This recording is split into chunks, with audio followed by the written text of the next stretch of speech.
না, আমাদের যে বক্স যে আমাদের জাল যে তৈরি করে আইনা দেয় সে হইছে যে আমাদের কামাল ভাই।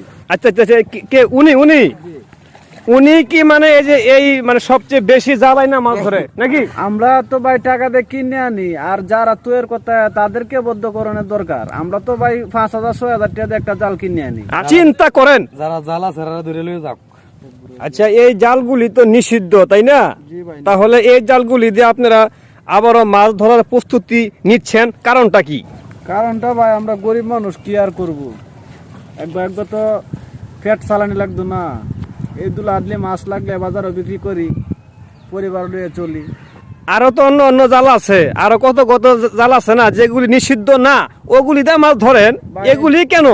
এটা পাতার মতন সুবিধা হয়, যে কেন নদীতে কাল বিল যেখানে ফালদানি যাবো সমস্যা না, মাছ লাগবে, বেশি বেশি মাছ লাগবে। মানে বেশি বেশি মাছ লাগবো ওই মাছের লোভে, ঠিক আছে, এই জন্য এই কারেন্ট জাল মানে এগুলি এই নিষিদ্ধ জাল চায়না বাইর পাইতা মানে সব মাছ আপনারা নিয়ে নিচ্ছেন।